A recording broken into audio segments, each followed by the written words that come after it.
Quality चांगली का वेळाला ते झेपेल का कुठे काय केलं पाणी खालून मिस काढा ना ती काय त्याला पाणी झोपले लावा की ते मिस लावा ना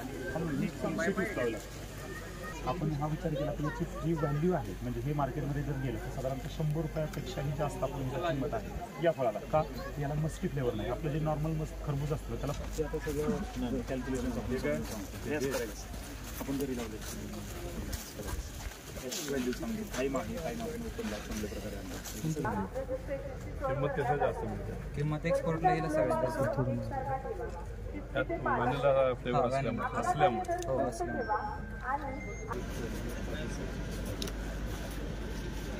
So the farmers, I think day after you will understand what our population is.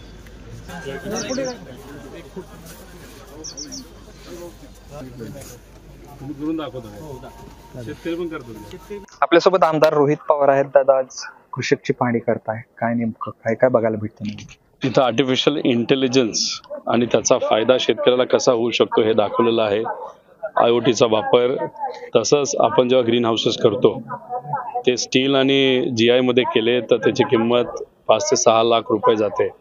इथंच बांबूमध्ये आपण केलं तर 90,000 रुपयामध्ये ते होऊ शकतं. त्यामुळे शेतकऱ्याला महागडा पर्याय सुद्धा आहे, स्वस्तातला पर्याय सुद्धा आहे. जे बियाणं चांगल्या क्वालिटीचं आहे तेही तिथं सांगितलं आणि इथं आपण काही नवीन नवीन प्रयोग करतो. जसं टमॅटो हा फक्त टमॅटो म्हणून लावला जातो, नाहीतर आपण जर बघितलं तर बटाटा म्हणून लावलं जातं. पण इथं एक प्रयोग केला आहे की बटाटा पण खालच्या बाजूला त्याच क्रॉपला येतो आणि वरच्या बाजूला टमॅटो. 1 किलोच्या आसपास आपल्याला बटाट्याचं उत्पादन मिळतं. त्याच्याच बरोबर 5-6 किलो एका रोपापासून तुम्हाला हे टमॅटो मिळतो. याच्यावरनं खऱ्या अर्थाने उत्पादन दुप्पट करायचं असेल तर ही एक प्रक्रिया आहे.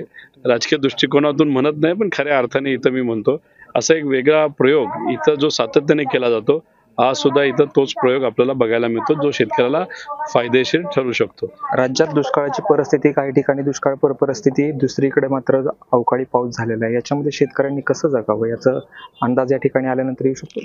याच्यामध्ये मल्चिंग पेपरचा योग्य असा वापर जर आपण केला, त्याच्याचबरोबर जे काही ग्रीन हाऊसेस आहे त्या ग्रीन हाऊसेस जर स्वस्तात आपण हे केलं तर वॉटर युटिलायझेशन म्हणजे पाण्याचा वापर हा आपल्याला कमी करता येतो.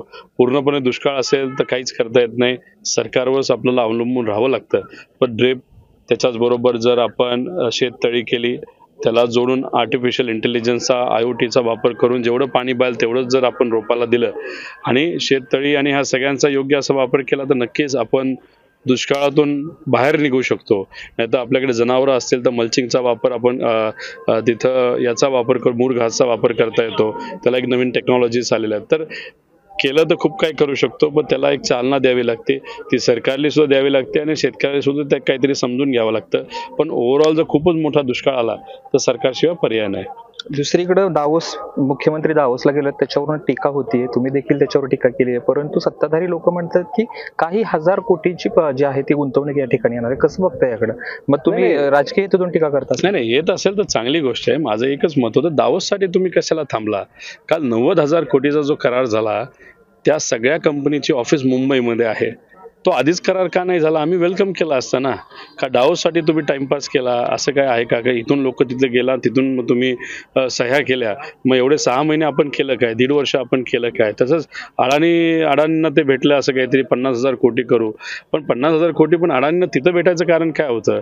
जर व्हायब्रंट गुजरातमध्ये 26 लाख कोटीची इन्व्हेस्टमेंट येऊ शकते, तर महाराष्ट्रामध्ये तुम्ही काहीतरी असंच व्हायब्रंट महाराष्ट्र करून दाखवा. पण काही लोक असं म्हणतात की वरूनच थोडा प्रेशर होता महाराष्ट्राच्या भाजपच्या सरकारला की तुम्ही व्हायब्रंट गुजरातसारखं व्हायब्रंट महाराष्ट्र घेऊ नका. जर व्हायब्रंट महाराष्ट्र तुम्ही घेतलं तर गुजरात बंद पडेल आणि सगळे महाराष्ट्राकडे येतील.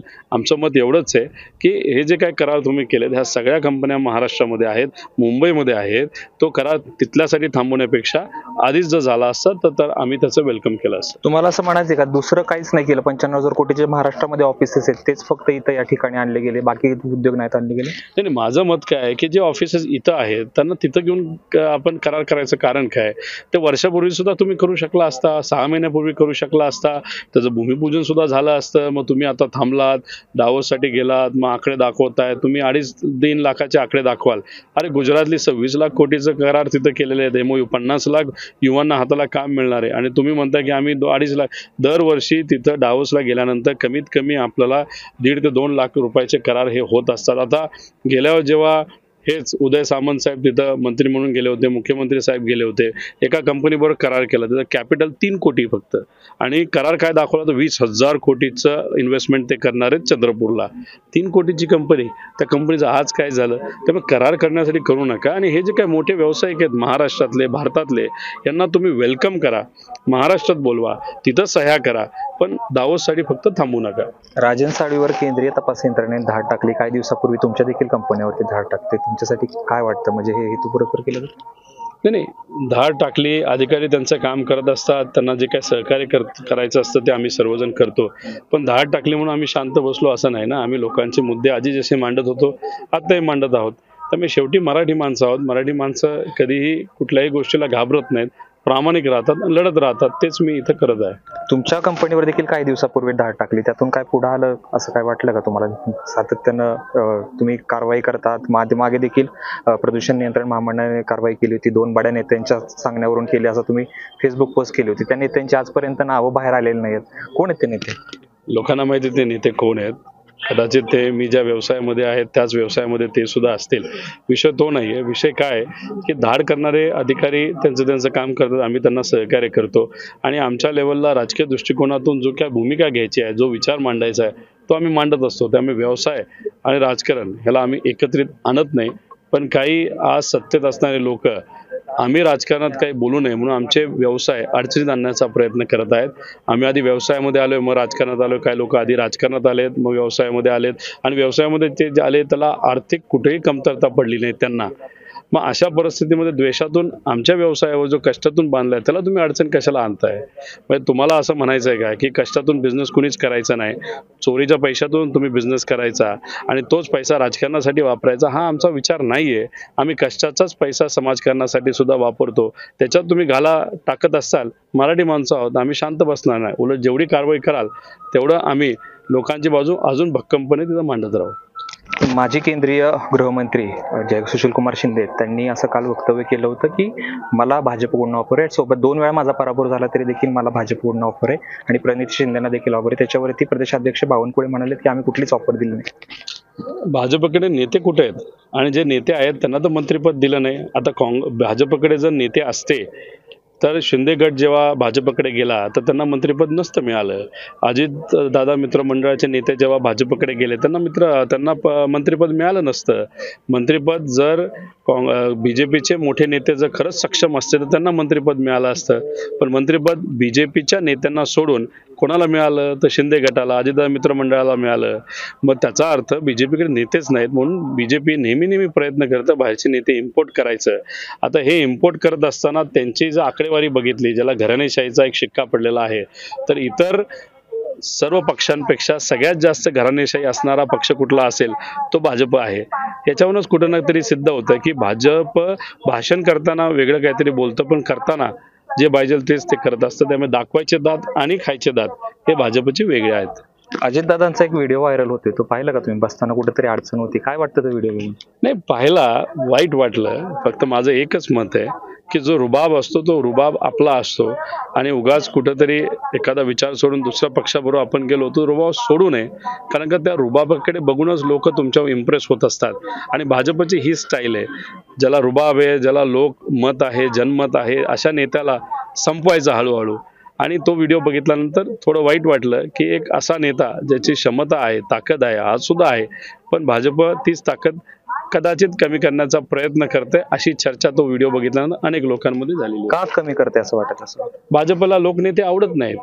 भाजपला लोकनेते कुठेही आवडलेले नाही. फुंडकर साहेबांचं काय झालं, तुम्ही गडकरी साहेबांची सुद्धा प्रसिद्धी लोकांमध्ये खूप मोठ्या प्रमाणात आहे, पण त्यांची ताकद कमी केलेली आपण सर्वांनी बघितले. खडसे साहेबांचं काय झालं, त्याच्याच बरोबर आपण मुंडे साहेबांचं काय झालं होतं, तसंच पंकजाताईंचं काय झालेलं आहे. मग ह्या सगळ्या गोष्टी म्हणजे हे सगळेचे नेते तर भाजपचे ओरिजिनल नेते आहेत ना, त्यांना तुम्ही संपवलं. सिंधियांचं काय झालं की त्यांचा जो काही फॅन बेस होता तो तुम्ही मध्य प्रदेशमधून संपून टाकला. तसंच तुम्ही बिहारमधले जे नेते आहेत, आता त्यांचं मी नाव विसरलो, ते तुमच्या बरोबर होते, पण ते दुर्दैवाने आता वारलेले आहेत, पण त्यांचा मुलगा आहे, पण त्यालाही कुठंतरी संपवण्याचा प्रयत्न तुम्ही केला. अकाली दलला संपवलेला आहे. त्यामुळे हे दोन पक्ष काय आहेत, यांना येत्या काळामध्ये तुम्हाला बघायला लागेल की काय होतं. आता 10 एकाला दिलेत, एकाला 6च दिलेत, तर विधानसभेला तर सगळ्यांना भाजपच्या चिन्हावर लढावं लागेल. लिहून घ्या, मी बोलतोय ते. दादांना काय सांगू इच्छिता? नाही, मी काय सांगणार, मोठ्या नेत्याला साधा कार्यकर्ता काही सांगू शकत नाही. आम्ही आमच्या विचाराने जे काही लोकमत आहे, जनमत आहे, लोकांची शक्ती आहे, ती घेऊन आम्ही लढत आहोत. भाजपन मित्रपक्ष, त्यांच्याकडे पैसा अमाप आहे, शक्ती अमाप आहे, दबावतंत्र अमाप आहे. आता एवढ्या मोठ्या शक्तीच्या समोर आम्ही लोकांना घेऊन लढतो, कारण आमचा लोकांवर जास्त विश्वास आहे. शिंदे सेनेचा निकाल लागला आता, म्हणजे शिवसेनेचं जे चिन्ह होतं ते पक्षही यांच्याकडे गेला, एकनाथ शिंदेकडे, आणि अपात्र देखील कोणी झालं नाही. पुढच्या काही दिवसामध्ये साधारणतः 10-12 दिवसामध्ये राष्ट्रवादीची सुनावणी, ज्या पद्धतीने शिवसेनेचा निकाल लागला त्याच पद्धतीने तुमचा देखील लागेल असं वाटतं? आश्चर्यजनक निकाल लागेल आणि लोकांना वाटतो तो निकाल लागेल. एबीपी माझा, उघडा डोळे बघा नीट.